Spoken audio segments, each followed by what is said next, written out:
these standards for training packages have been around for a little while, but I thought I would start the session by trying to find out what you wanted to find out about. And what do you think is the key issue or the key question that you would like answered today? What's going to make your life easier in relation to these standards for training packages? Okay, let's start trying to get the issues up on the board. I'm going to run you through a few slides that just give a bit of the background, a bit of the why, and we'll certainly pick off some of these about timescales for implementation, etc. There are, though, a couple of things that people have raised that I think might have more to do with the work that's going on at the NSSC in relation to standards for RTOs. Now, that's totally outside of what I'm talking about today. I'm talking about standards for training packages. That's not to say that they're not important questions, just that I won't be able to answer them, and we don't yet have those new standards in place. But the other thing I want to point out is just a couple of you have used this term streamlining, and if we go back to the background,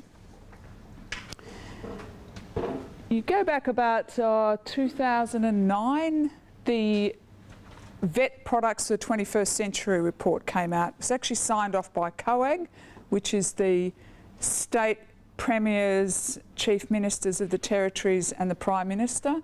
And it was basically saying in about 20 recommendations, yes, we're going to stick with training packages. We think there are a whole lot of other things that are important. Qualification should be more flexible. We should be doing something about sustainability. We should be making training packages clearer, more concise, easier to read, and clear for their different audiences. Out of that came, and that report, after COAG signed off on it, went to the NQC, the National Quality Council. The National Quality Council came out with a policy which they called streamlining training packages. That's where that word comes from. And what they meant by that was literally taking out of training packages anything which was not a requirement, streamlining them back to being what you must do, not what you might do, to clarify the difference between a standard and advice about assessment, advice about training, etc. So that became known as the streamlining policy. After that happened, which I think was the end of 2010, in the middle of 2011, we had the NQC cease to exist, and the NSSC, the National Skills Standards Council, took its place as the chief determinant of policy for the national vet sector and as the organisation that, amongst other things, endorses training packages, sets the standards for RTOs. They then tried to operationalise their streamlined training policy, training products policy. When they tried to do that, there sort of wasn't enough detail in it. You couldn't just take that and say, right, this is what training packages are going to look like. Because what we had that predated that, the rules, if you like, for a training package, what a training package had to look like, how it was to be developed, were all in this very ugly document called the Training Package Development Handbook. That handbook was first developed about 1998, about 12 months after the first training package was endorsed, so the first one happened without any rules. Then they started to write some rules, then they started to write some guidelines, then they started to add some advice, then they didn't take out the advice that the next lot of advice contradicted. So you had basically a mess. They then said, right, we've got the streamlining policy, we've got this messy handbook, we need to have some clarity. Over a period of about 12 months, the development of standards for training packages happened. That, when you say, how did it happen? it was a consultative process in the same way that any NSSC policy is a consultative process, that it engages states and territories, it engages ISCs. Sometimes it gets to the level of RTOs, sometimes it does not. And the outcome of that was the endorsement of these new standards for training packages.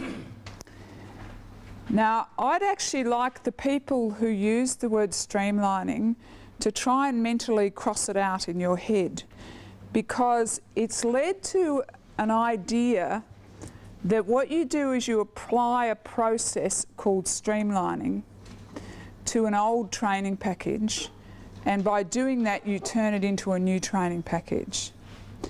You can't do that, because you can do it as part of the process, but it can't be the only process, because what you have to do as a developer, as an industry skills council, is you have to create a training package which meets these new standards. And these new standards say things about how it's to be developed, amongst other things. They talk about processes as well as about what the products look like. So the standards were signed off by Scotties, which is the ministers, the state ministers of vocational education and training, which may or may not be called that in different states, and the Commonwealth Minister. In November of last year, the NSSC actually signed them off in about September of last year, but they didn't, get the sort of the big stamp from the ministers until November. And as part of that endorsement, they endorsed an implementation timeline. So the yellow arrow that is there, which ceases at the end of this year, is the time period that skills councils can put up a training package or a bit of a training package, because mostly now they're not putting up, haven't been putting up whole training packages for years. They tend to put up a batch of qualifications, a sector, for instance, as continuous improvement. They can only do that until the end of this year against the Training Package Development Handbook, the old messy rules and the old templates. From the end of last year, they were able to use the new standards for training packages. Though the first training package to be endorsed under the new standards was the Foundation Skills Training Package, which was February of this year. And that's an unusual training package because it was a completely new one to meet a particular need. IBSA put it up, it belongs in their territory, that's innovation and business skills. By now, as far as I'm aware, we have another 4 training packages that have been endorsed against the new standards. They are the Funerals Training Package, which was in June, and you've got a sample unit from that on your tables. Try to avoid the temptation to look at it right now. You've also got another sample unit from the Children's Services area of the Community Services Training Package, and the Health Training Package was put up in June, and at the NSSC meeting of last week, the TAE Training Package has been endorsed. Now, before that frightens people, because TAE, in the funerals training package, it's the entire training package. In the case of community services, health and training and education, the owners of those training packages have just put up a small component of the package. So they've created their new package as a home in which they will now bring across qualifications or sectors as they go through that development work. And in the case of the training and assessment, it's only a couple of qualifications, and it doesn't include the Cert 4. So until the end of this year, we've got 2 things going on. After the end of this year, if you were on the NSSC and you came to sit at the meeting they probably won't have one in January, next February, the only training packages you'll be asked to endorse are ones that meet the new standards. All training packages have to comply with the new standards by the end of December 2015. So 2 years, 3 months. The ISC's still not happy with that. They'd like another 5 years. Some of them would. Some of them are moving much more quickly than others. For some of them it also depended. If you've just been through a big piece of work last year and you think you've got all your training packages up to date, then you think, oh, now we have to do it all over again. So some of them are doing it in bits, like community service and health. They've only got 2 training packages, but they're big training packages and they're putting up bits of the work at the same time. Others, I think IBSA, which has got about 11 training packages, is working through a process where they'll have them all done by the end of next year. Others haven't even got a timeline that will clearly tell you when they're doing it. I mean, they might have it for one training package, or we'll do this section, we'll see how long that takes, we'll do it that way.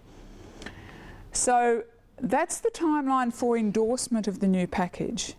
In terms of, for your position, particularly those of you who are RTOs, there's nothing different about the new training packages from the old training packages in terms of transition arrangements. You've got a new version of the training package.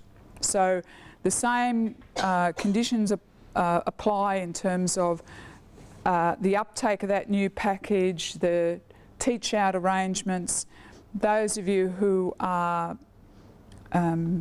regulated by ASQA, ASQA's got a very clear sheet on its website about how long that should be, and from the date of endorsement and publication on training.gov, etc. A lot of detail there.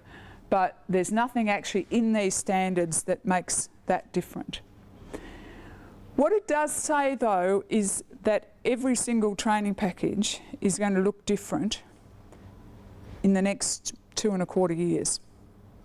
That's a lot of training packages. That's everything on your scope as an RTO is going to, in that sense, change over that period of time. What's happened there, and what will happen probably in a lot of particularly big training packages where not all of it is changed at once, you will have the old training package and the new training package that happens to have the same name.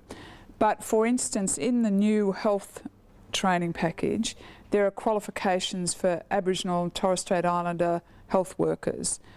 Those new qualifications will supersede the qualifications in HLT 08 or whatever it was, 07. If you went to any of the qualifications that you wanted to deliver, you would see the relationship between that qualification and the old qualification. It would say this supersedes the one. The training package isn't necessarily completely superseded though. It's at the level of the unit and the qualification. Now that, again, has got nothing to do with these standards. For instance, I was involved in the development of the TAE 10 training package. And when that training package was first put up, it only had in it the Certificate 4 of Training and Assessment and some qualifications which had been brought across from the Business Services training package. We still had the diploma of, I think it was called the Diploma of Training and Assessment, still tucked away in the old TAA 04 package. So it still kept going until that was revised and done in that way. That has happened in the past. It's not to do with the packages. But also not after qualifications, but after certain units. Okay. I'm a little bit look up the unit on... And they're quite different. If you look up your old unit, you'll see superseded by whatever the new unit is, and you'll be able to go to that new unit. Anything else on transitions? Going once, going twice? I just want to answer the what question. The standards framework, or I'll go back a bit about the why and who was consulted. The consultation period wasn't like this. It wasn't like developing a training package. It wasn't an open public consultation, except it was way back when it was training packages for the 21st century. It's the operationalising of things that came out of that much broader group. But I think the people on the NSSC and the Office of the NSSC would say that people were consulted. And I have to say, from where I'm standing now, we have a new set of standards we need to pick up these standards and run with them. The standards framework, these 3 documents which are up, the little pictures of them up here, are on the NSSC website. I would very strongly advise RTOs to download them all and become very familiar with them. They're not very long documents. I have them, I've downloaded them all 3 of them, and put them, just bound them together for my own use and put them in a binder, and I've probably got about 30 pages there altogether. The standards themselves are only about 3 pages long. There are 12 standards. Then there are 2 policies. There's a products policy and a process policy. The products policy basically tells you what the rules are about what the products have to look like. The process policy is the longest document and is the rules that an ISC has to follow in order to develop a training package. So it talks about who they have to consult with, how they should develop subject matter expert groups, how they should involve their industry. It talks about consulting with state training authorities, consulting with RTOs. It talks about the quality assurance requirements of the training package development process.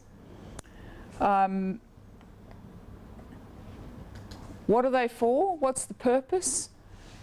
This is what the NSSC says the purpose is, and it's really a set of changed words from what came out of the training products of the 21st century.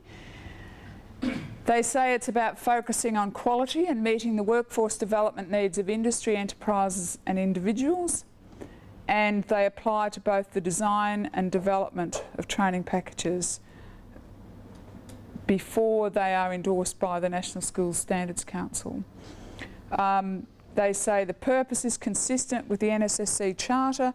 The NSSC Charter really just talks about what the roles of that Standards Council is, and the role of the Standards Council is to develop, implement and manage quality standards in the vet sector. So the purpose is supposed to focus on quality. So then what you've got to do is look at the standards and see if they actually enable that to happen. The first one just says what training packages are, and was in fact the last one developed, because there are all these detailed standards about what's in a unit, what's in assessment requirements, etc.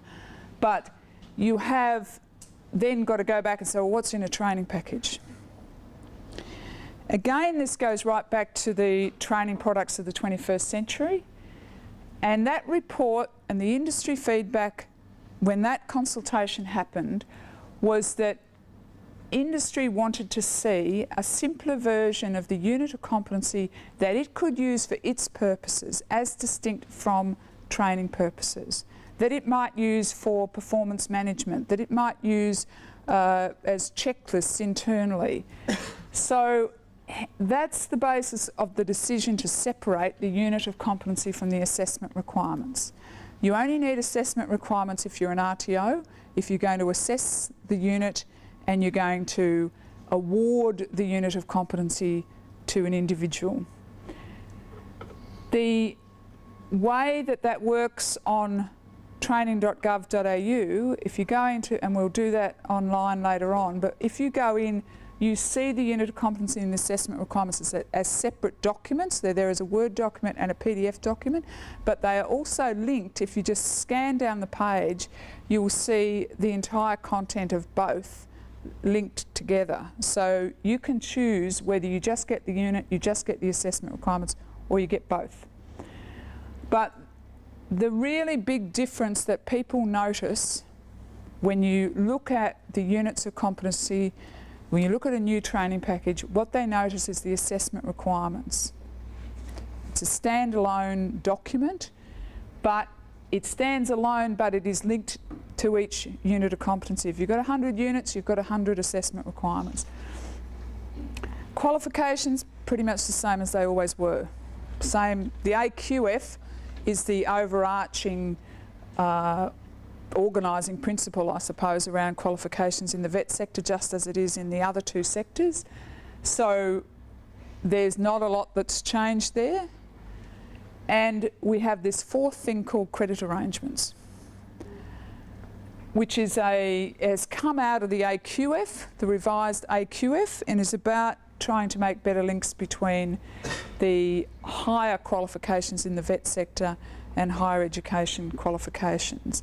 In practice, it's not going to work for probably several years until the higher ed sector is completely compliant with the AQF, which it doesn't have to be until 2015, and then we might see some more action in that space. This is about credit arrangements between a qualification nationally, delivered anywhere, any RTO, any person who has got that qualification having credit within a university qualification. They don't exist at the moment. They are hundreds, probably thousands of local arrangements, but not at that level. So we're not going to spend any time talking about that component today, but when you look at that as the endorsed components, what is different? What is in this lot, the way we currently have training packages, that isn't on that list? It's a test. What's in a training package now? This would be unit something or other from the Cert 4 in training and assessment. Up the back?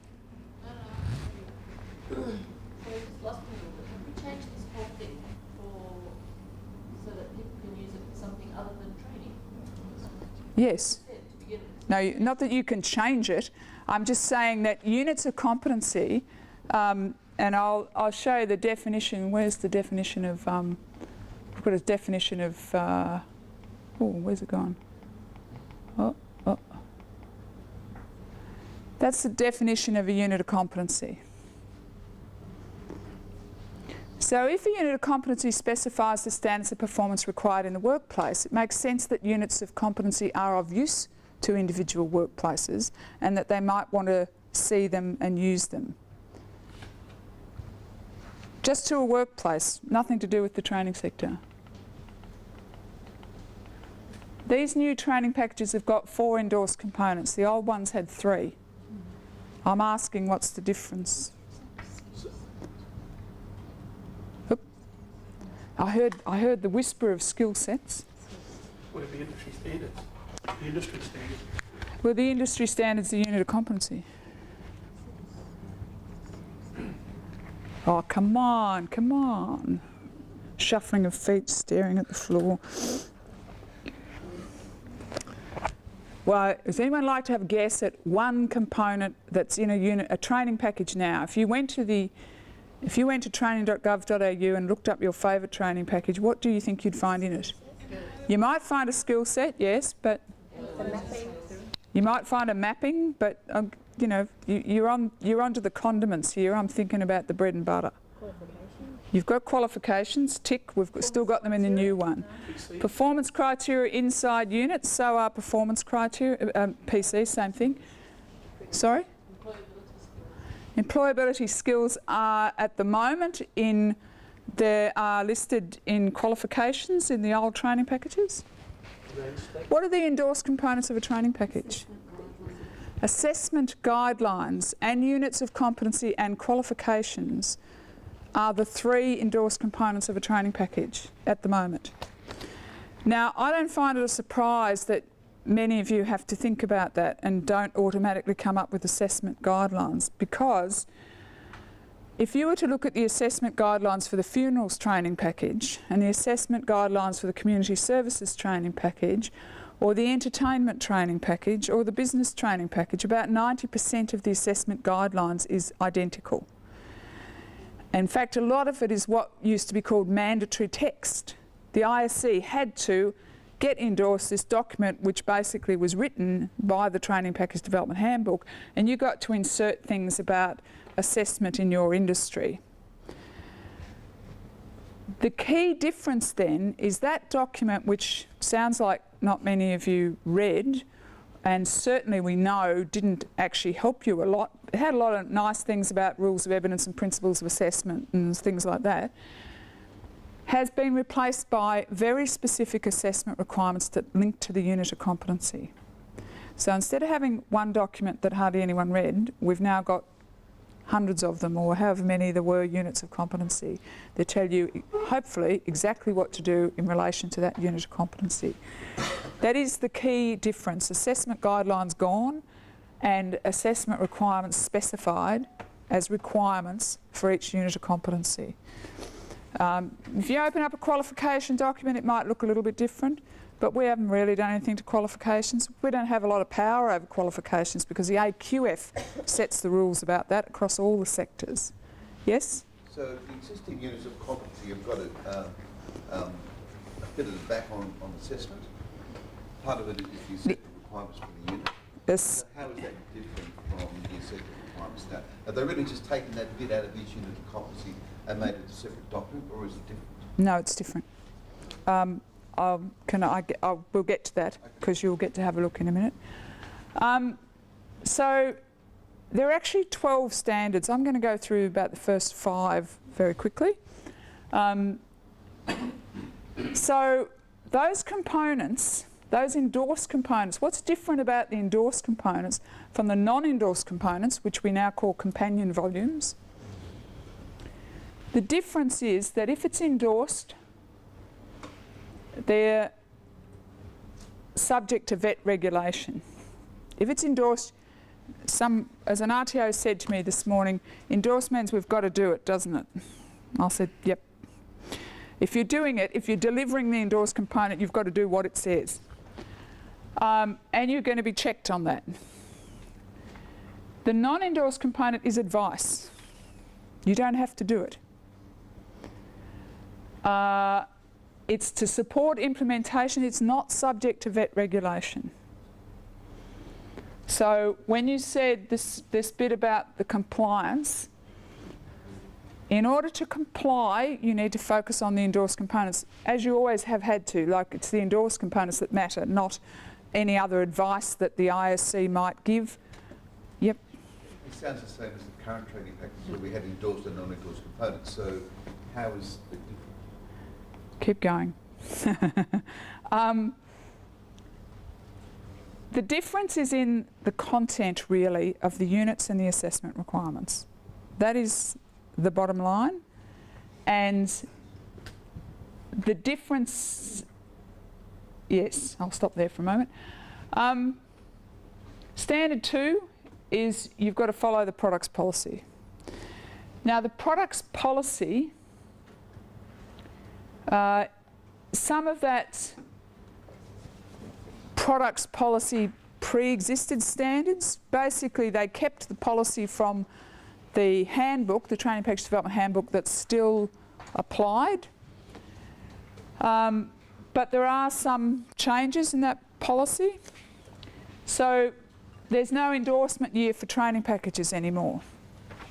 Partly because it hasn't made a lot of sense for quite a long time. When you ask the question about HLT 07, Health Training Package, there have been many changes made to that package since 2007, but it's technically you're not allowed to call it 2013 unless you've changed everything in that training package. So there's no endorsement year on these training packages, so the easiest way to find out at a training package level, is this a new one or an old one? If it's got years after it, it's an old one. If it just is CHC or just HLT or SIF, it's a new one. Same continuous improvement still going on. Skill sets now have a code. That is actually not as straightforward as a result of the standards for training packages, but more of an EVETMIS requirement. So anything that's being a skill set that's been endorsed under these new standards has got a code, and all of them will have codes by the beginning of next year. Second bit is, and this is worth looking at if you are involved in the development of a training package, as some of you from industry skills, what do you call them? Industry training councils, don't you? Would definitely be involved in the development and endorsement process of a training package. The policy is very similar to the old policy, except there's been a tightening up of the quality assurance requirements. So an ISC now can't submit something unless the quality assurance report says, yes, it meets the standards. In the past, they would get a quality person to write a report, and if they didn't like the report, they got a right of reply saying, oh yes, but industry wants it like that. Or, oh yes, but we've considered these and decided not to take any notice of them. They said it more nicely than that. They can't do that now. They have to, the power shifted a bit more onto the quality assurance people. If you want to know who those quality assurance people are there any of them in the room? I ask that because there are some based in Western Australia. It was an open tendering process by the Office of the NSSC. All their names and contact details are on the NSSC website if you want to find out who they are. The case for endorsement through the ISC must be on their website for at least the period of time that, about a month it is, before it gets endorsed by the NSSC.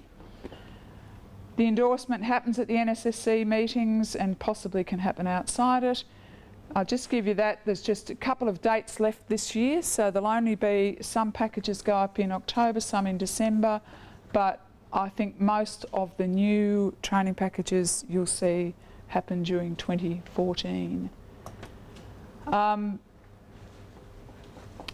The quality assurance, the Office of the NSSC, what used to happen in the past, if I was the person at IBSA and I was putting up the training and assessment or the training and education training package, I had to have a quality assurance person. I could just ring up one of them off the panel, preferably someone I knew quite well, and I'd say, come on down here. And I'm not actually using that as a specific example, I'm just picking that package because I figure most of you know what it is. Then you would get they'd write a report and you might say, yes, but, whatever. Now what happens is the NSSC manages the panel. The ISC contacts the Office of the NSSC and is given 3 names from which they can choose one. So they may not get their best friends, they may get their worst enemies, but the idea is to do that. We've got a better panel, a bigger panel, and some PD going on for that panel. It's only started in the last couple of months. Still got all that. I'm just skipping over this because I don't think it is going to be of great interest to you. So, Standard 4 says the unit of competency specifies the standards of performance required in the workplace, and the NSSC says, this is their pack of slides, that the primary audience for the unit of competency is the industry. The RTO is a secondary audience. Concise and clear requirements of what is needed. And the second bit is the structure of units of competency complies with the unit of competency template. Now, if you were to pick up the unit of competency, don't get confused and pick up the assessment requirement, for the unit that's about babies and toddlers, it's CHC ECE something, and you have a look at that unit and you think about how different is that unit from what old units looked like. You may notice a couple of things. And I just want you to try not to look at the assessment requirements, but can we just have 5 minutes of you at your tables only looking at babies and toddlers, not real ones, they're not in the room, and just don't bother too much about, oh, I don't know what performance criteria, 3.5 means. Just look at it in terms of the structure and compare it to your familiarity with whatever units you've used in the past. What is different in this unit? Now, a couple of people have mentioned some of them about range of conditions. Anyone mention foundation skills? Not yet, but it'll come up. Just one, just give us one. There's no range statement. No range statement in that particular unit, yes? The purpose heading's gone. How do you mean the purpose? I don't think we had a unit purpose heading before. The descriptor.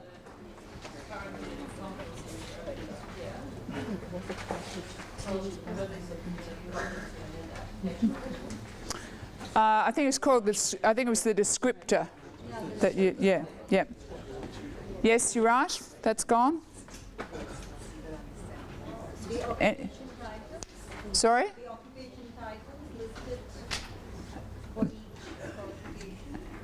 Well, we're only looking at a unit, so it's not going to be a qualification. The evidence guide is gone. The evidence guide's gone. Critical aspects. Sorry? The critical aspects. Critical aspects of evidence, they'll be in the evidence guide. None of the evidence guide is there. Yep. There's no required skills and knowledge. No required skills and knowledge. And the language, when I look at the language, is simpler. The language is simpler. Okay. Just what I've put up here, I'm actually on the NSSC website, and I have opened up the standards for training packages, and this is the template for a unit of competency. So I know you can't read it all from back there, but on the left-hand side you've got the fields in the unit, and you have underneath the title of each field, you've got whether it's a mandatory field or an optional field. Now, what happens in training.gov.au is if a field is optional and it's not used, the entire field disappears. So the question, someone asked a question about prerequisites. You can see here that there is a prerequisite unit heading as a field, but it's an optional field. So if this unit has no prerequisite, the entire thing won't be there. Now, if you were, when you're developing unit, if you were drafting a unit, when you look at draft units, they're usually written as Word documents, and the Skills Council have them up on their website. They will have prerequisite unit, and it'll say nil or something. But it's when it gets published on training.gov.au that when the field's optional, it disappears. So the prerequisite unit, competency field and unit sector are also optional fields. So, and they've got here, it says competency field used only when the training package developer wishes to categorise a set of units in relation to a type of work. And the unit sector is in relation to an industry sector. So competency field would be things like you might have MAN, it's a management unit, or PRO, it's project management. Sector, if you were talking about children's services in these units here, ECE means early childhood, then there's out of school hours, there's family daycare, there are all these different sectors. Now, so if the package developer wants to categorise them, they will do it there, but they don't have, there's no requirement for them to categorise them. So the reason why you would categorise them would be only for the search function on training.gov.au, so that somebody could then pull up all of the units that were about management, regardless of which industry sector they applied to and regardless of the code in the top. So you'll find less and less training packages tend to use them now. But that's, then you start to see some things that look familiar. I hope they look familiar.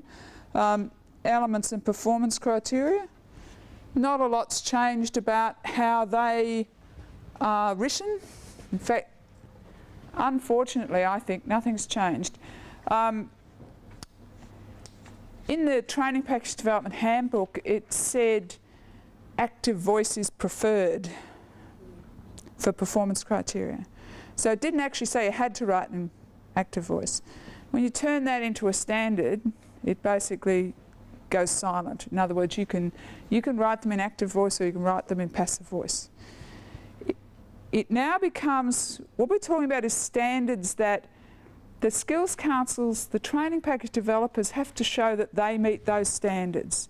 In the same way as those of you who are at RTOs have to show evidence that you meet the standards for RTOs, you're not all going to do that in identical ways, and yet you can still be compliant with the standards. Now, from a reader's point of view, a user's point of view, we often have this great desire that they all look the same. But I bet you're all really annoyed when an auditor comes into your RTO and says, oh yes, I see your evidence, but I don't like it looking like that. I'd like it to look like this. You know, could you please rewrite that into this form? And you'll go cranky as anything about those auditors. This is in fact people meeting the standards in different ways. So elements, performance criteria, mandatory fields, they're going to be there. Foundation skills, brand new field. Mandatory field, must be in the unit. But a lot of flexibility about how it's dealt with. I'll read that out there for those of you who aren't right at the front probably. Section describes those language, literacy, numeracy and employment skills that are essential to performance. Foundation skills essential to performance in this unit, but not explicit in the performance criteria, are listed here, along with a brief context statement. Where all foundation skills essential to performance in this unit are explicit in the performance criteria, you insert the following words. Now, I think both of the examples you're looking at have used that option. But I can tell you in both of those training packages, that's not the case in every single unit. This is going to be different unit by unit, and it's going to be different skills council by skills council and training package by training package. People who are experts in foundation skills ask questions about, does it have to follow the Australian Core Skills Framework? Or does it have to follow the core skills for work? No, it doesn't. It doesn't because it doesn't say it has to. It doesn't mean that those things aren't useful frameworks that you might build that around. But I think it deliberately doesn't mention things like that because over time they might change, just like Myer key competencies, employability skills. Now we've got foundation skills, Australian core skills for work. You know, it goes on and on and on. So what you will find is a number of different ways in which developers have addressed that. Then we've got a heading called range of conditions. Now that is a new heading, but it's probably when people say, oh, the range of variables have gone, or the range statement has gone, this is where it has gone. It's now called a range of conditions. And I think someone, when we did that trip around the room at the beginning, talked about the may statements and the might statements and the must statements. The range of conditions is an optional field, so if the unit hasn't used it, it won't be there. It doesn't mean you'll never see it. And in fact, it's not necessarily a decision made at a training package level, it's a decision made at a unit level. So even in that, I can't remember if it's used in that babies unit, but it's used in some of those early childhood units and not in others. When it is used, in all the examples I've seen, it's quite minimal. Because what it says is different work environments and conditions that may affect performance. Now, people get upset even about the may in that, but that may have an effect on performance. Essential operating conditions, Range is restricted to essential operating conditions and any other variables essential to the work environment. So if you want them to drive a truck, but you want them to drive a truck on wet and dry roads at night and during the day, they're conditions. What you hopefully will no longer see under a heading range of conditions that used to exist a lot in the range statement or the range of variables is these pages and pages and pages where people have highlighted something in the performance criteria and given either a definition or a may include, so you get to the point where you have in a training and assessment unit you have training, and then you have a definition of training. Training may include face-to-face training, online training, workplace training. It doesn't actually help you a lot. It might give you, if you hadn't ever seen the word before, it might help a bit, but it doesn't actually, it's not an easy thing to comply with in terms of an auditor or you trying to implement the standard in terms of training. So you then have only two more headings, the mapping information, which is a mandatory field, and it specifies the code and title of any equivalent unit of competency. So there will be, that field will be there in every unit. And if there is no equivalent, it will say no equivalent. If it's just there, and this is a problem with training.gov.au at the moment, is that if you didn't know what's written over here, that it specifies the code and title of an equivalent unit, you just see the heading, unit, mapping information, and then you see this code and title. You think, well, that's not mapping information, that's just a code and title. It is telling you that that unit is equivalent. And then we have the links, which is also a mandatory field. They must have the link to the companion volume implementation guide, which will usually be on the ISC's website. In the unit, so you can go from TGA, from the unit, you're looking at the unit, you're clicking on that, you're going straight to the companion guide. Yep, question? The unit mapping information, does that the equivalent unit, could that be mapping the unit from the previous training, previous version of that, previous release of that training package, or could that be even an It's usually unit in a different training package? no. It's usually the one. If it is an equivalent unit, it will usually be one that pre-existed, that this unit has superseded, but is still equivalent to. Yeah. Questions about that? Yes. Going back to foundation skills. Yep. With the Australian Core Skills Framework, I thought with the release of the new training packages, it was going to identify the core skills within the unit. Is that not happening? It's not mandatory that it happens exactly like that. What happens is, what they do have to do is specify the language, literacy, numeracy and employment skills that are essential to performance. So some ISCs, and I know IBSA has done this to date with the ones that they've put up, whether they'll continue to do it I'm not sure. They have taken the 5, what I call the ACSF words, they've added to them 2 words that come, or 2 phrases that come from the core skills for work. One of them's something like getting the job done, I forget what the other one's called. They've got them in a table. Second column of that table, they've got the performance criteria like 1.1, 1.3, 2.4 that they believe that maps to. Third column, they've got a description of that.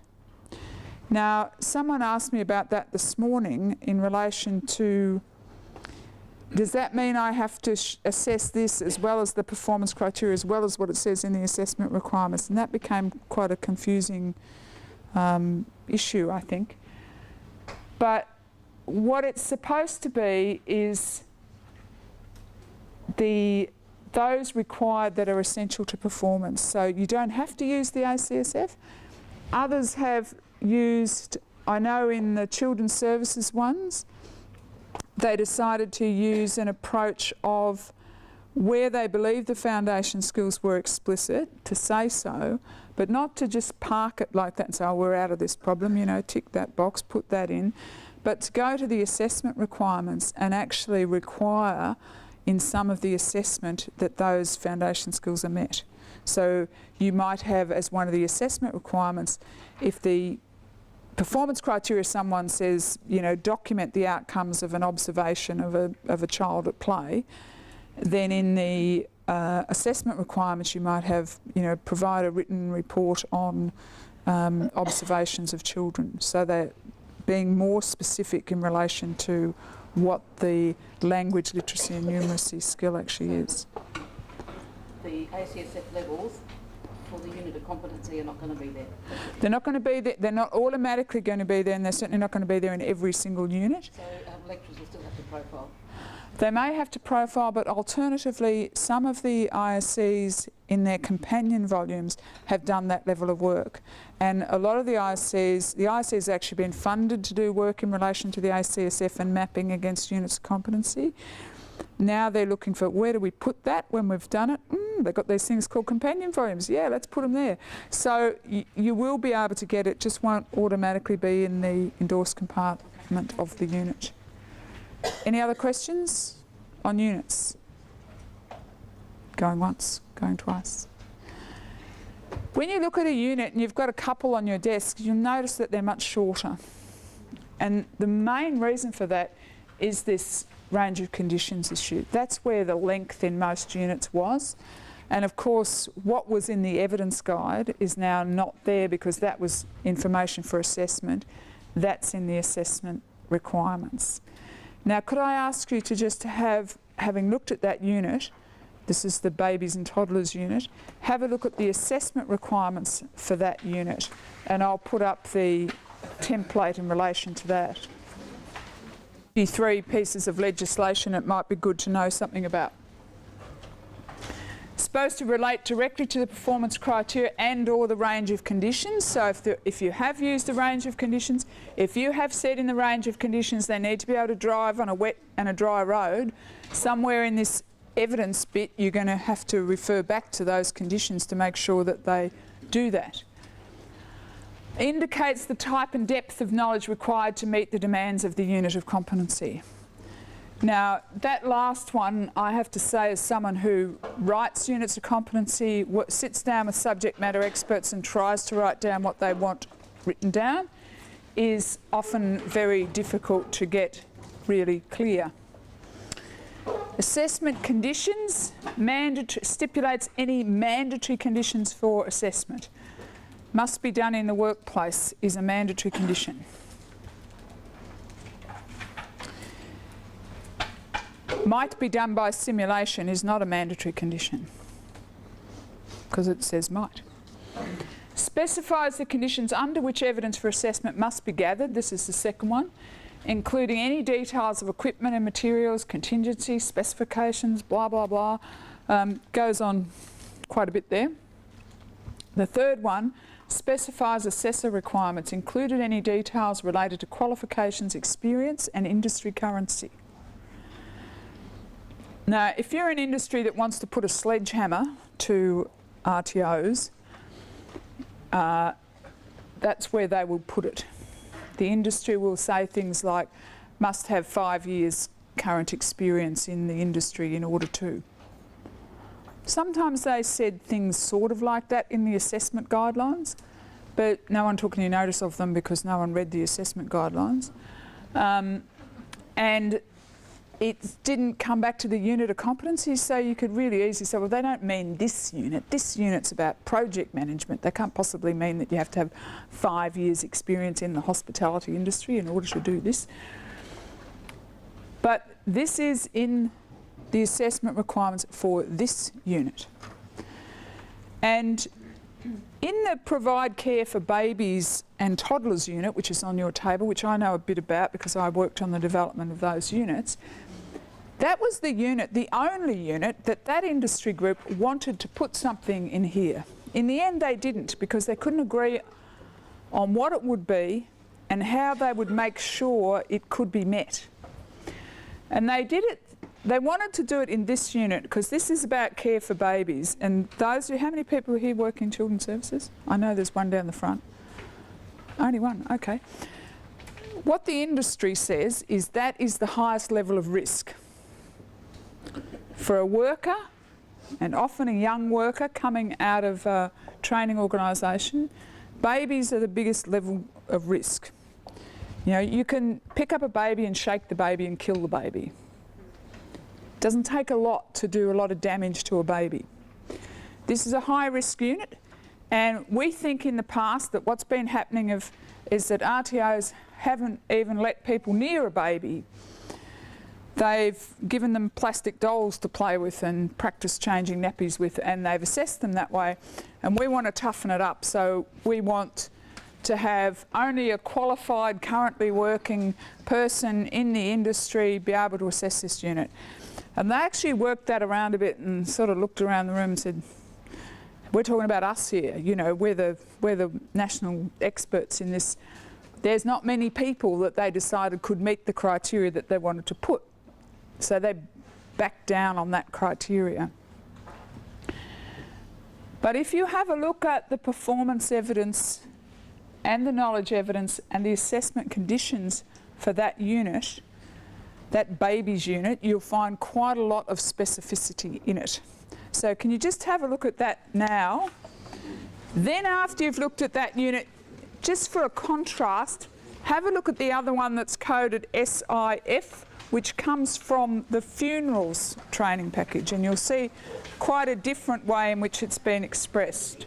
Can you tell me what AQF level this unit is? The question was, can I just have your attention for a minute? The question was, what AQF level is this unit?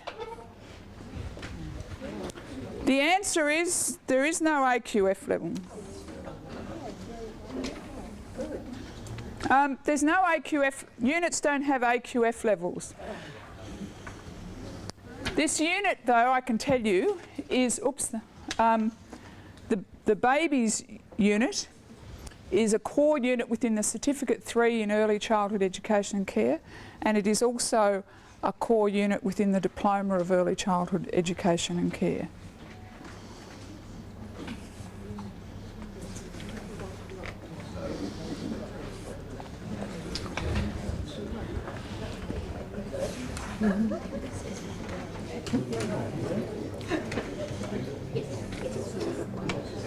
Yep. All AQF levels on all units of competence, no longer. No. Okay, I just get that. I was waiting for someone to respond to what I said. Thank you for paying attention and asking. So will you ask that question again out loud? Loud enough for people to hear? The question is, and I'm hoping the answer to this, by the way, there's no longer any AQF levels on individual units of competence. Is that correct? There never were. No. What made you think there were? In some training packages, there has been How have you known that it was a particular AQF level? a number. Had a number in the code. Yes. Right. There has been, and that may still happen in terms of the coding, because, you know, if you look at the standard about the code and title, the code, the only thing that has to be in the code is it has the first 3 letters of the training package, and then it can use all sorts of other things. So if you want to keep a number in that code that says something to you and you hope says something to RTOs about a qualification level, you can do that, but you'll have to explain that somewhere, because it is no longer, and it wasn't really, explained or in the rules of training packages before this. Now, training packages, units don't have a qualification level for 2 reasons. One, go back to the definition of the unit of competency. It's about a work outcome, performance in the workplace. That performance in your workplace might be part of an occupation. The occupation, the job, the whole job is what's packaged as a qualification. Components of the job might be done by other people who are doing other jobs that are packaged at other qualification levels. when they brought in the flexibility rule in qualifications about 3 years ago and said, right, we've all got to be more flexible, the only qualifications that didn't have elective choice from anywhere were ones like trades and some exempt qualifications. Otherwise, every qualification had something like, the rule was you had to have at least 1/3 of your total number of units being electives. So you've got, say, 18 units in a qualification, at least 6 of them had to be electives, and at least half of those 6 had to be able to come from a completely different training package at any level.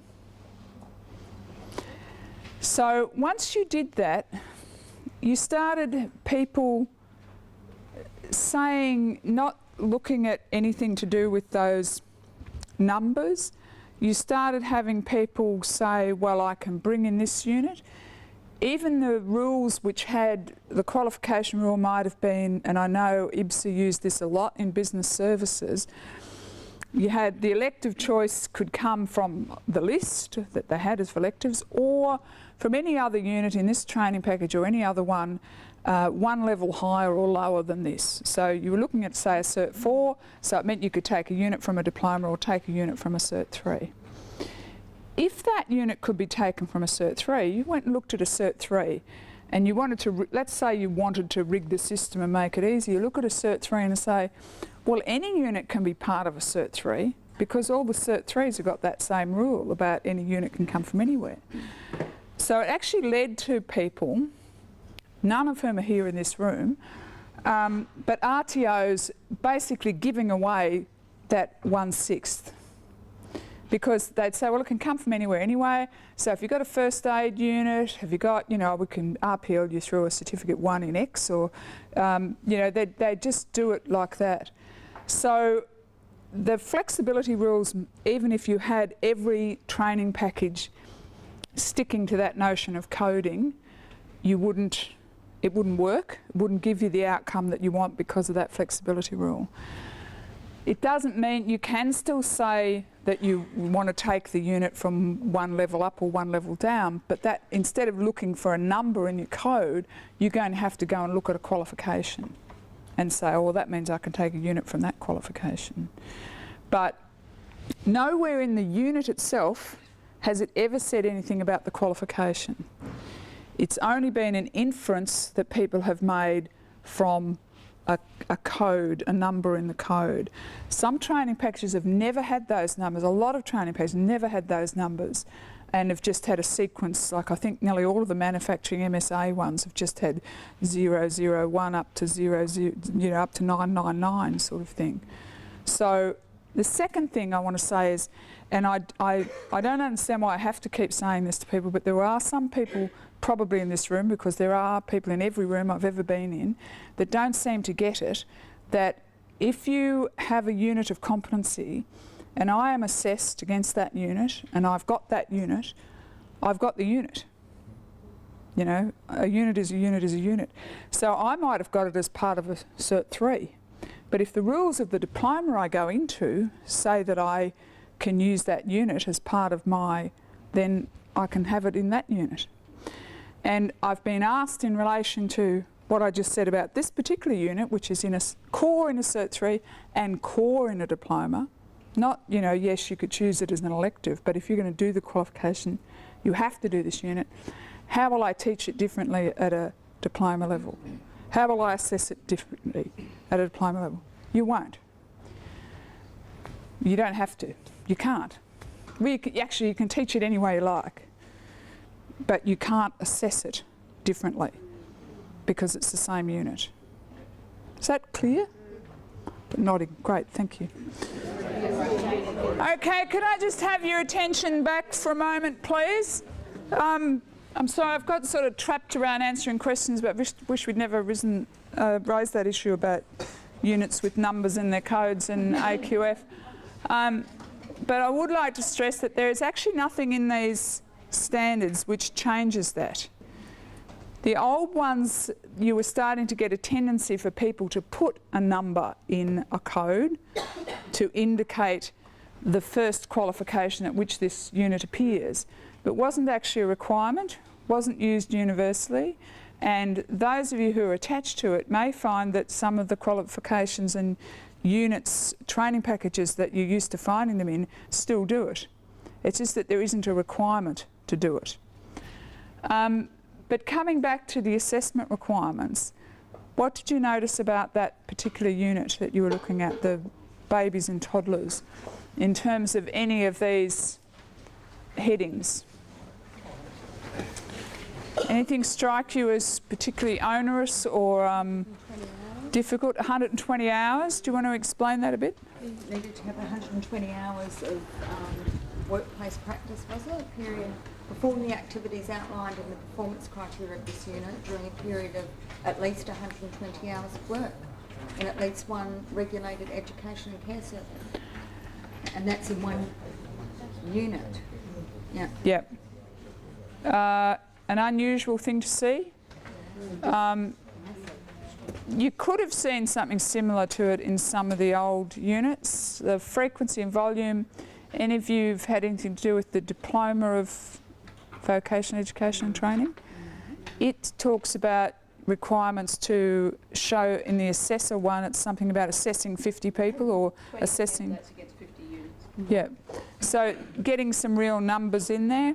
If you're used to construction units, old versions, some of them said you had to, civil construction, you had to asphalt pave, 300 metres of road. They had those sorts of specifications in them. The 120 hours in this one, there's a couple of components to that. It says in a regulated education and care service. Elsewhere, you would find that 120 hours is not in every single unit, but it is in a number of units, and they tend to be in the core of a qualification. It's a decision by the industry group to try and make sure that work placements happen, as well as they want the assessment to happen in a workplace, but they want to make sure that people don't do 10 hours of work placement. So you can't get the qualification without having done some of these units that have got 120 hours. It's only in the companion volumes, though, do they explain that in more detail and talk about how if you have got 4 units with 120 hours, you don't have to do 480 hours. It can be the same 120 hours in which you are, because I think it says something about showing the evidence during that 120 hours. So it's not cumulative. Yep. One thing I wasn't sure of, that last dot point says perform the activities outlined in the performance criteria of this unit. Is that all the things above there? No, the performance criteria of the unit. But do these cover all the performance criteria?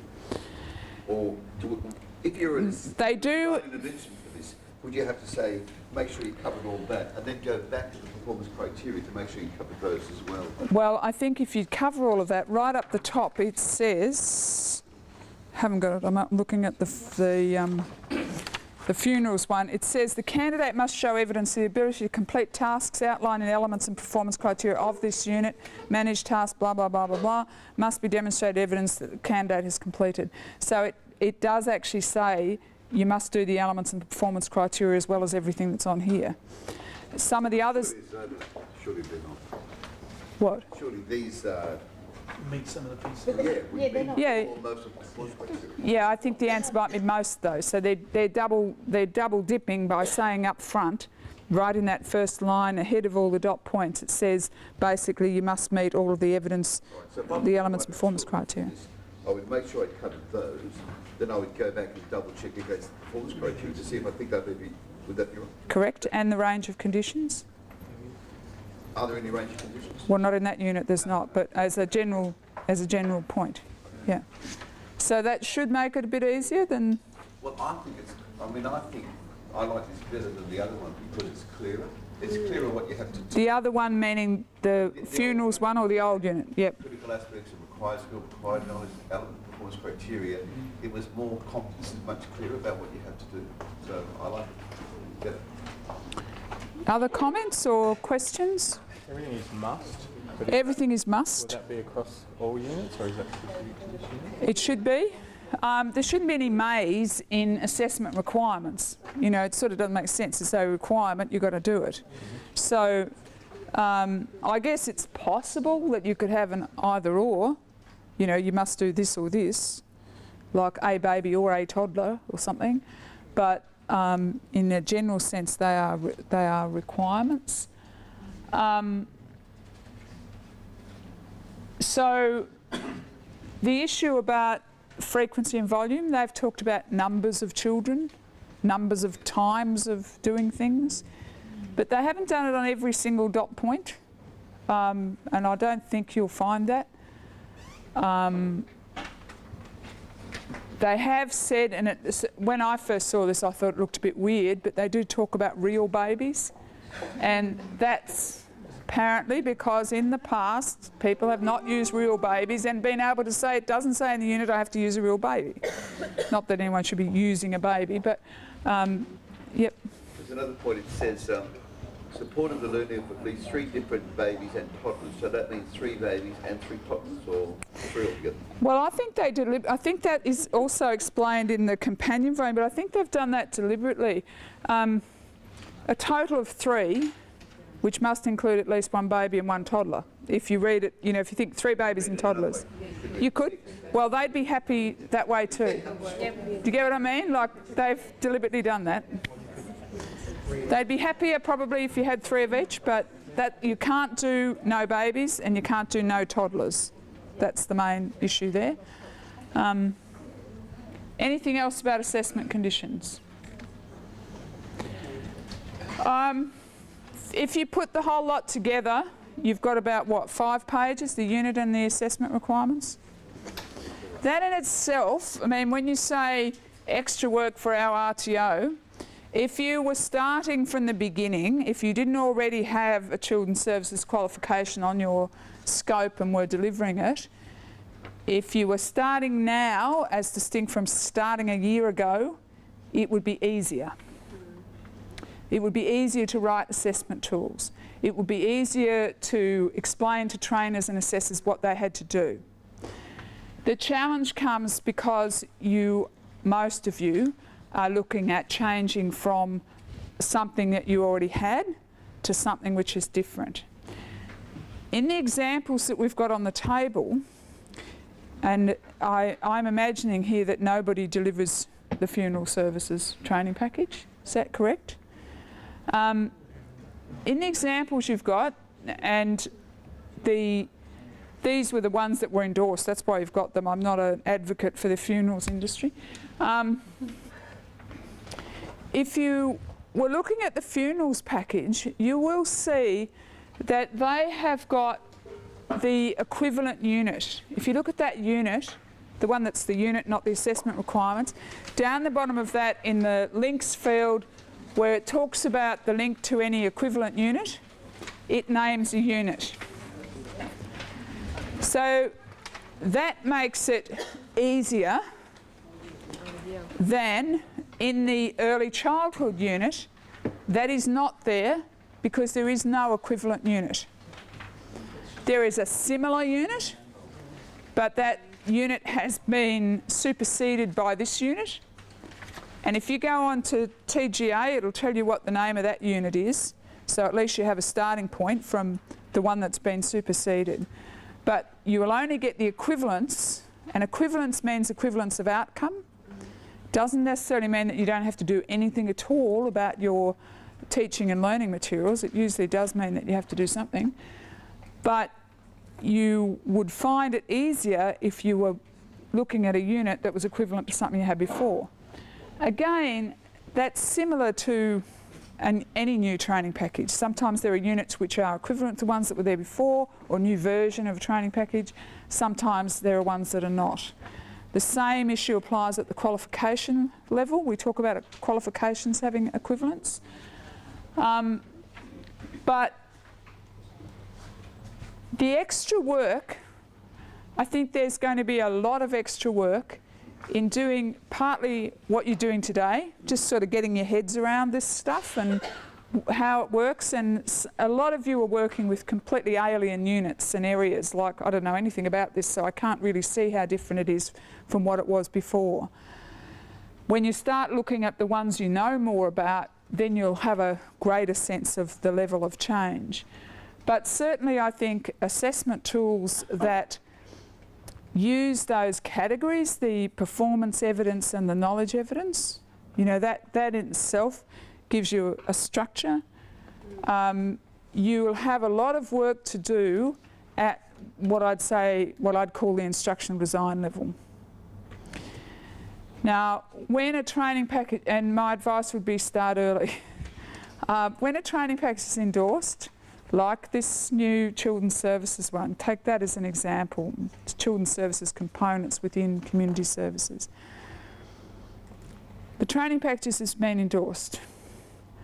There is not yet a purchasing guide. I understand that's being done in Victoria, but it depends on which state you're in, what states do with purchasing guides, and it depends on, like, a lot of people don't want to put a change of scope up until they know where the funding is going to come from for the qualification that they're going to put up. So if I don't know what that is, I'm not going to put up the application for addition to scope. When my understanding, and I'm not an expert on ASQA or on auditing, my understanding is that when it's clear that there isn't an equivalent unit and there's not an equivalent qualification, you would normally be seeking, you'd have to put a submission to add these new qualifications to your scope. Are you shaking your head because that's wrong, or you're just horrified by that? No. That's my understanding. That, of course, has a cost. And I'm here to tell you, luckily, I have nothing to do with that. And when people say things about ASQA, ASQA just comes back with, well, under our rules, we've been told we have to be, you know, completely earn our own money, not self-funded, whatever you call it, you know, make their own dough. But the other issue that's going to happen, even if it's just a workload issue for ASQA or for any other regulator, when you get a change at this size, and in the case of just children's services, now this new community services training package has got early childhood, it's got education support, it's got youth work, youth justice, child, youth and family services, I think. There are maybe 400 plus RTOs delivering those qualifications now. And if there were 400 applications to ASQA all at the same time, or all within, you know, a couple of months by the time you get your act together to put in the submission and do all the rest of it, you can imagine that ASQA is going to be rather busy.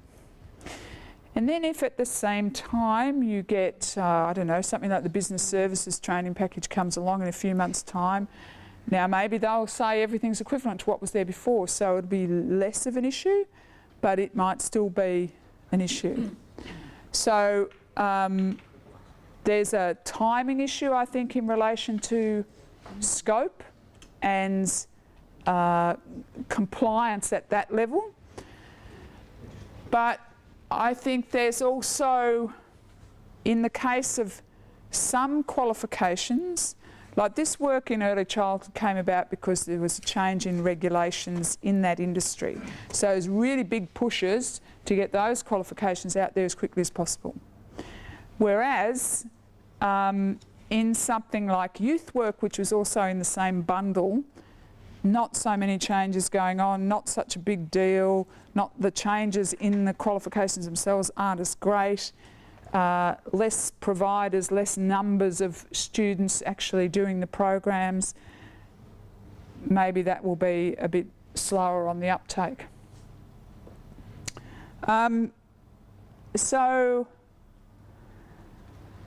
how it'll affect your work, I mean, now having had a bit more exposure to what it is, what are the sorts of things that are ticking over in your brains now about what this is going to mean back at my place of work? I'm going on long service leave as soon as I can, or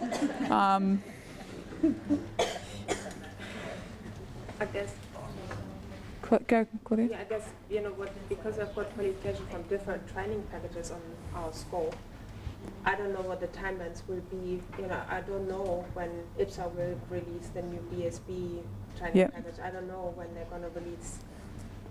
Yeah, you know what I'm saying? Yeah. Like RII. As far as I know to date, there have been requests for ISCs to put their intentions all into one document, you know, so that you can see what's happening. The Office of the NSSC knows what training packages the ISCs are intending to put up this year for the next 2 months. I'm not sure if that's on their website or not, but each ISC, and the hard thing is you do have to go into their individual websites, but if you go onto, I think it's isc.org.au, that is the combined website of all of them, and it's got links off to the side. Most of them will tell you what their intention is. Now it might be under the heading streamlining, or it might be just under the heading training packages. Most of them have got on their website something like training packages in development, and they will then say, right, well, we've got, and they normally now are saying old version, you know, we're doing some patch up work, and that'll go up December this year, then we'll be doing the new stuff next year, and that's how it is. They have, each ISC has to produce an e-scan, an environmental scan every year, and they also have to produce a continuous improvement plan for their training packages. Both of those documents are supposed to be on their websites. It's a while since I've trawled through to test that, to see if they are all there and they're all up to date, but that continuous improvement plan for their training package is something they have to give to the Commonwealth, which is their funding body, so that they're basically proving, well, we're doing some work here. And that will at least have a sequence timeline saying business services first half of 2014, you know, entertainment second half, like they'll be in blocks like that. So if you want to know what's coming next, I would say that's the best way to do it. Then you might, you know, if you're really concerned about one, I would dig a level deep. If I would actually send an email to someone at the IC and ask the question. It says on your website that that's happening in the first half of next year. Can you tell me more about when, where and why? Now, yes, some ISCs will take no notice and never answer that, but some will. And they will certainly have, over time, that detail on their website, because they're getting sick of people sending them emails like that, so they think it's going to be easier if I just put it up on the website about what I'm doing. Some websites or ICs, like any other organisation, are much better than others and are much clearer. But you can find the information if you know, it's the usual thing, you just harass. And yeah, it'd be nice if they all put it together in one place, but I'm not sure that that's going to happen. Other questions there? I think one of the things that we'll have to do is make sure that all the trainers and assessors in the organisation understand this as well, because you know, there's only a handful of people, I guess, from each training organisation that are here or hear this presentation, so we have to go back and make sure the others understand it. Yeah, and I think Know about it. I think everyone does have to know about it. I think there are different levels of understanding depending on where you are, and you know, how you do that. It is a classic change management process. You need in your organisations to work through who's going to be our champion, who's going to lead this process. If you don't do that, if you just decide, well, we'll just leave it up to each teaching department, it's just a training package, and when things change in that training package, they can deal with it. You might find that you have multiple teaching departments having training package stuff happen at the same time. So I think some sort of plan, and look, if you're a small RTO and you only deliver 2 training packages and they're not going to be changed until 2015, you've got a bit more time. If you're a big RTO, then hopefully you've got some more people to spread the load across. But you start working on a plan, you start working, what has to happen at the teaching department? What do trainers need to know? What do assessors need to know? And when do they need to know it? Like if you're in early childhood or you're teaching funerals, you need to know now. If you're teaching the Certificate 4 in training and assessment as it's currently called, my understanding is that it will be changed by June of next year. But you might want to have a look at the little bit that's currently in the new TAE training package to see what the units might look like. So you then have got an idea about how you do that. So, you know, if it's about which bits, what am I doing, where am I going, etc. And of course the other thing is those of you involved in areas where you want to engage with the process of the training package development, I actually think that this model encourages the ISCs to engage with RTOs in a way that the other one didn't. Even though it's still talking about workplace standards and workplace activities, because they have to specify the assessment conditions, it'd be a really dumb idea to specify conditions that no one could comply with. So I think that trying to engage with that process as much as you can is worth it. What have we got over there? I just want to speak briefly about the foundation skills. If you look at the units, the 2 units you've got have got the heading because it's a mandatory field, but they've got nothing written underneath it except that standard statement. If, however, you go into, now what is the name of that unit we were just talking about, the new LLN unit? 411 now. Do you know what it's called apart from the code? It's called Language, Literacy and Numeracy Skills. Address add-on. There's a new unit called Address, Language, Literacy and Numeracy Skills. In the TAE training package, brand new. You've just got the thing today. Brand new today. Training.gov yesterday, NSSC meeting last week or the week before. Now, in that unit, maybe I can try and bring it up over here, is a completely different way of looking at foundation skills. And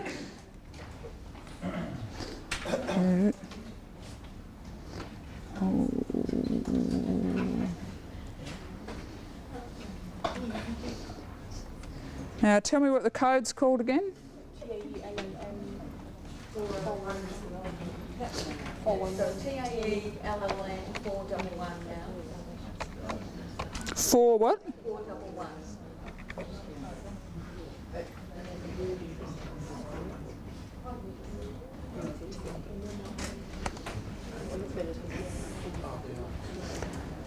Says it supersedes and is equivalent to the one that existed before it. And I'm scrolling down to the unit here. And that's what its foundation skills look like. Now that is really different. So they've got, what they've actually done at IBSA is over here, all their foundation skills in units that I've seen, draft units, completed units, they've used this 3-column approach where they've taken the skills from the Australian Core Skills Framework, and I think there's 5, and they've taken these 2, interact with others and get the work done, which come from the Core Skills for Work. Is that what it's called? And so that gives you a list of about 7 words. They've looked at the unit and they've chosen the ones of those 7 that they believe are in this unit. They've put them in, and then next to them they've mapped the skill against the performance criteria where they say it exists, and they've given, as it says in the guidelines, in the template, they've given some contextual statement So if you go back and look at these performance criteria, they do talk about analyse. I think the first element's called something like analyse training specifications. It goes into some detail about that. So there you've got a lot of detail. Now, to me, the challenge with that is, you know, the question I had before about if you just do the assessment requirements, is that all you've got to put in your assessment tool? If your assessment tool has to cover the unit as well as the specifications and the assessment requirements, exactly how do you get this bit picked up in your assessment tools? It actually just says, it says things, and I've seen this in other units too. If a specific volume or frequency is not stated, then you have to do it once. You'd think that was perfectly obvious, but in order to meet the standard which says you must have volume and frequency, it's forced them into this sort of silliness of saying you have to do it at least once. Although in many cases here they've got 2 instructional strategies, 2 learning resources. You know, they have got numbers in some of it, but just not in all of it. I'll just show that, like, it's going to take a while to look at different units and see how differently they are done. I mean, what they have to do to meet the standard is to describe the foundation skills required to meet the performance of the unit. So the funny thing about this one is the whole unit's about foundation skills in a way, because it's an LLN unit. But they have chosen to do that in this way. Now, I agree with you actually. I think this might lead you into a few problems about how you assess that. I mean, you could argue that all they're really saying is, right, this is how they're showing that you do actually have to read in order to do this unit. But I can see an auditor asking you to show, well, have you got them to analyse training specifications, blah, blah, blah. I actually think that all of these things here are things which are in the performance criteria. Just looking at it quickly, I haven't sat down and, you know, ticked them all off. But, well, I know they say it is, but they've used different language over here. So, because if it's exactly there, then they're explicit, so you don't have to say them. So they've tried to... That goes back to my question, why is it there? Well, I can't answer that because I didn't write it. Because they've chosen to spell out the foundation skills in that way. And I actually think it comes a bit from, even though the standards really say sort of minimalise the unit to the workplace performance that's required, but make sure you include and make specific what those foundation skills are in order to do that, that when you get people who are, there are some ISCs who've had advice for trainers in their units and they want to keep it there. And I read this really as advice for trainers. You know, it does tell you that reading, oral communication, interacting with other people and getting the work done are key parts of the unit. Probably if you looked at a whole string of units side by side, you might find that you know, readings in every one of them. There doesn't seem to be any numeracy in this unit, or at least it doesn't. They don't feel that it needs to be explained, which you might think is a bit odd, given the unit itself is about language, literacy, and numeracy. But you know, it's my efforts today are just to show you different ways in which things are done, not to try and interpret every single unit. Excuse me, Mitch, would it be as simple as to understand that the element of reading, the PCs that are outlined in the performance criteria there, are what is met in the element of reading? Is it as simple as that? Well, no, because up here, the units, the elements are not reading, and they're not those things. These are key words that they've used under the heading foundation skills to specify, the foundation skill of reading. This is a foundation skill. Yeah. And so this is the performance criteria that require that foundation skill, and this is how it's required. That's the way I'd interpret it. But again, probably they've got a companion volume that gives you more information about it. but you're starting to see some really, if you look at this one, you look at that early childhood one that doesn't say anything. Some of the early childhood ones do have some specificity, like numeracy in some of the food and drink units around being able to read medicine labels and being able to count tablets or you know, mix cordials to the proper proportions and those sorts of things. Just heading back.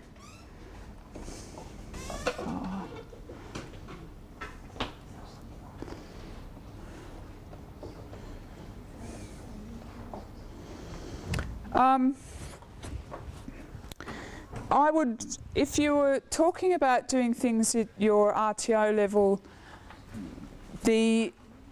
what I would do is I'd get staff, and certainly key staff, to have a look at the standards documents themselves on the NSSC website and to have a look at the AQF document. I said to a few people as I went around the room that the ISC, when it puts its training package up, has to show that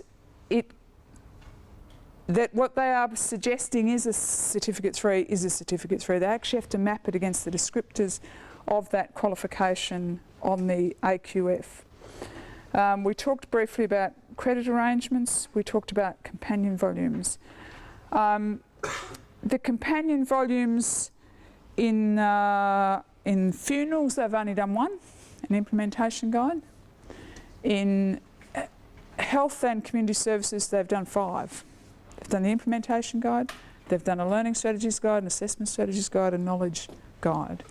And it's places like knowledge guides where people have put all those definitions that were in the range statements in the past. So you want a definition of what a regulated education and care service is, that's where it'll be. You want a definition of what the early years learning framework is and where you might get a copy, it will be in one of the companion volumes. So they're not completely separate, they're supposed to link to the endorsed components.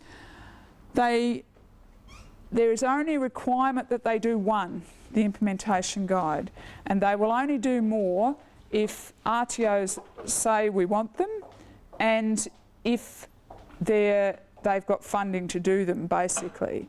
So I think that initially they'll probably all do lots of them, but as it gets closer to 2015, when they said, oh, well, we've already done 8 learning strategies guides, we're sick of doing them now, or we've run out of money, then something different might happen. The NSSC can, and hasn't yet, probably wait a year or so. The companion volumes are supposed to be internally quality assured by the ISC. So in other words, they can't just ring up Mitch Cleary and say, can you whip us up a companion volume and we'll pop it on the website. They have to have a QA process so that in fact you don't have ludicrous errors in it, like someone telling you how to do assessment in the assessment strategies guide, which is in conflict to what it says in the endorsed components. That would make no sense whatsoever. I want to go back and check our list over here. That's my last slide. In terms of, there's the 2 websites that you need to know about, really.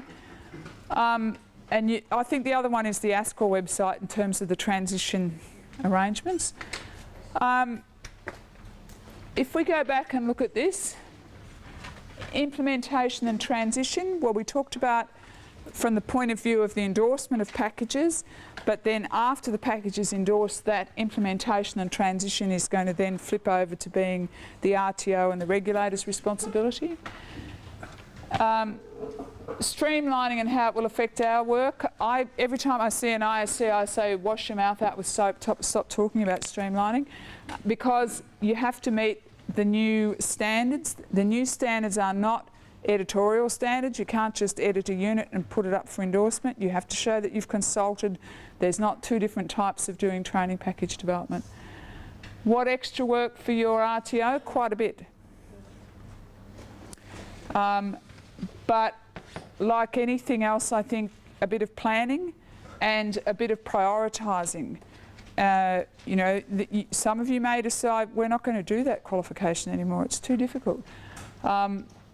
Explanation of the new products, well, you can tell me if you've got a bit better of an idea of what they look like, but really getting onto TGA and trying to find them and to look at them across, really good idea. Even, you know, the easy way to do it with your staff group is to set them the task of finding a unit and bringing it to a staff meeting, because if they can't find the unit, well, you've got problem number one. Lack of clarity and guidelines for the training package, that you think they're ambiguous. Was that the question about the may and the might and the possible in the range statements? And have you seen some in the new process that still have that level of ambiguity in them? Not in the ones that are on the table, but I know in some other packages that some of the ISCs are sticking to the idea that, well, yeah, it says range of conditions, but people say they really want that advice, so we're going to leave it in there. We'll put the conditions, but we'll also have the advice. And there's a bit of an argument going on at the moment about whether the standards mean you do what they say, or they mean you do what they say, plus you can put anything else in that you think's a good idea. So watch that space. But I don't think that you'll be able to have may.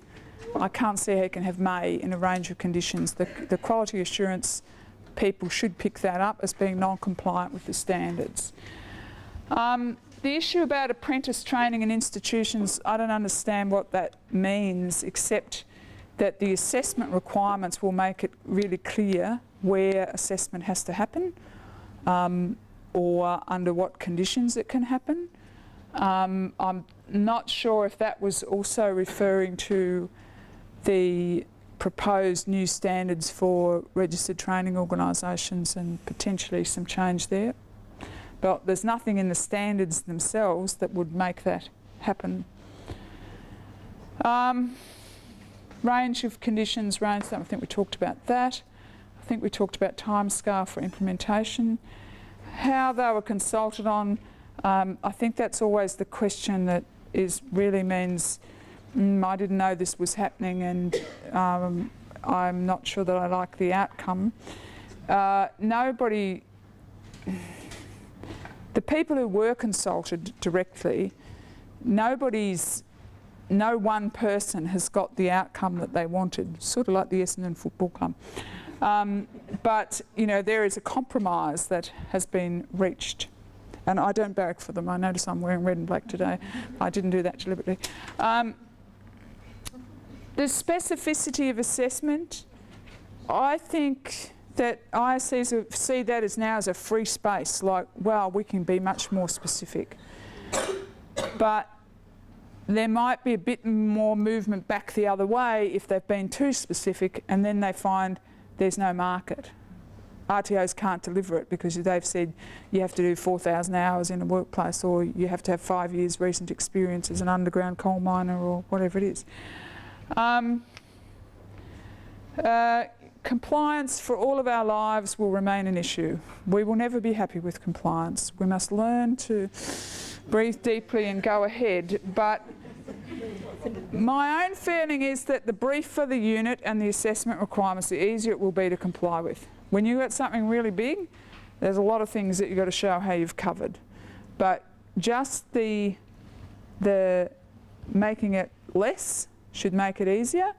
And the specificity, if you go and look at that volume and frequency, I think that's the peg I'd hang the compliance issues on.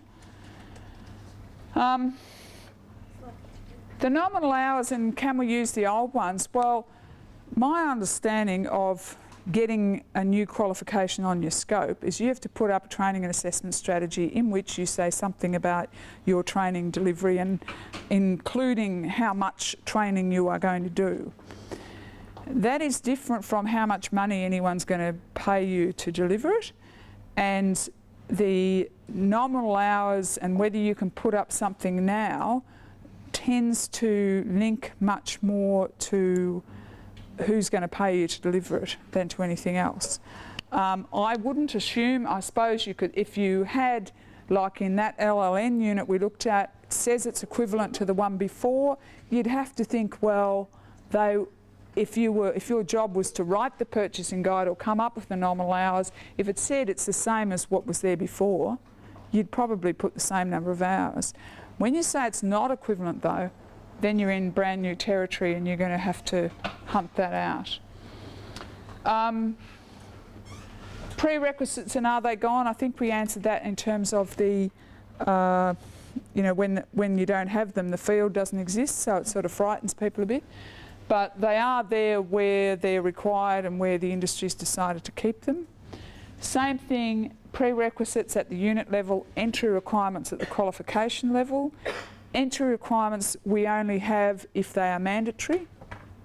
So you can't have an entry requirement which is, you know, must have these 8 units from the Cert 3 or equivalent experience in the industry, blah, blah, blah, blah, blah. That's impossible to, it's not mandatory. So they'll only be there if they're mandatory.